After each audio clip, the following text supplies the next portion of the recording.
రేపొద్దున నేను అమ్మగారికి మొహం చూపెట్టానంటే నేను మాట నిలబెట్టుకోవాలి.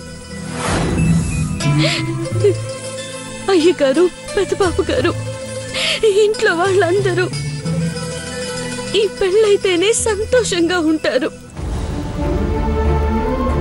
ఎట్టాగైనా ఐశ్వర్యమ్మ గారిని, సన్నబాబు గారిని నువ్వే కలిపేలా చెయ్యాలి స్వామి.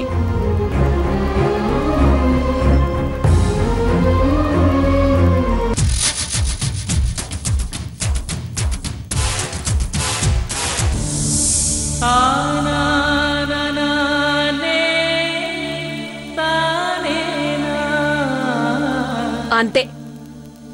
చూడు మాచినేని పావని, నేను ఈ ఘట్టమనేని గంగాభావాన్ని చెప్పేది సరిగ్గా విను.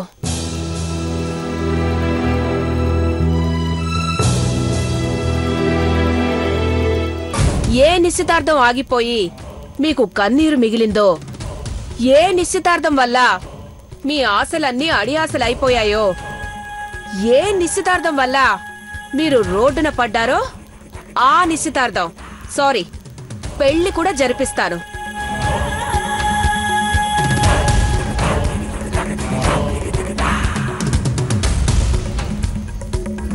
ఐశ్వర్య నాకొద్దు మొర్రో అంటూ అరిచి గీపెడుతున్న మా చిన్నబాబు ఘట్టమనేని మహేంద్రబాబుని నేను ఐశ్వర్యకిచ్చి పెళ్లి జరిపిస్తాను.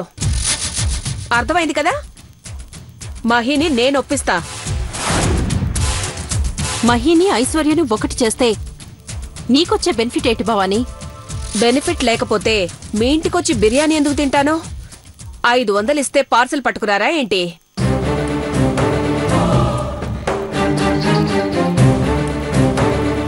₹1000 కూడా చిల్లరా అనుకునే ఆస్తిపరులు మా అఖిలక్క వాళ్ళు.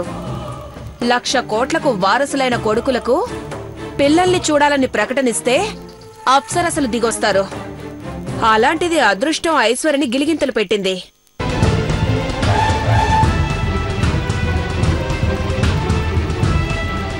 నీ కూతురు చిన్నబాబుని పెళ్లి చేసుకుంటే నెక్స్ట్ పెదబాబుకి సంబంధం చూస్తారు.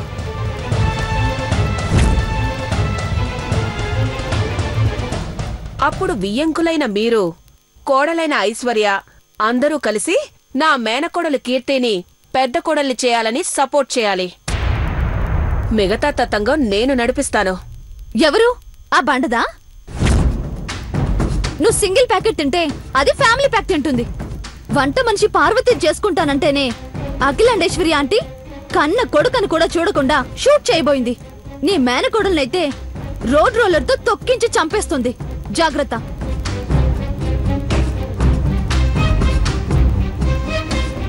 ఐశ్వర్య, భవానీ, నువ్వు చెప్పినట్టే కాని డీల్ ఓకే.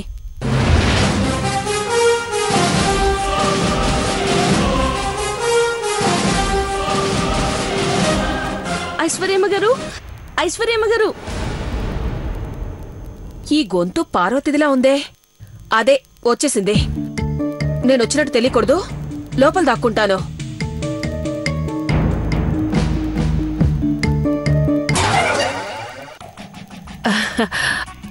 అది ఖాళీగా ఎందుకు నిలబడాలని మీరు దాని అంతు చూడటం నేను లోపల నుంచి చూస్తూనే ఉంటానే. ఓకేనా? ఐశ్వర్యమ్మ గారు, అమ్మో వచ్చేస్తుంది.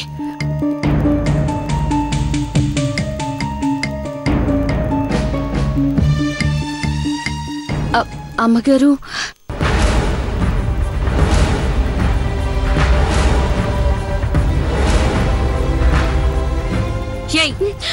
మళ్ళీ ఎందుకు వచ్చావే?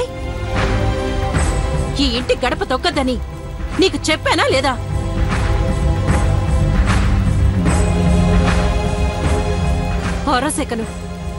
అర సెకను ఇంకా ఇక్కడే ఉన్నావో గొయ్యి తీసి పాతేస్తాను. అవుట్, గెట్ అవుట్, వెళ్ళవే.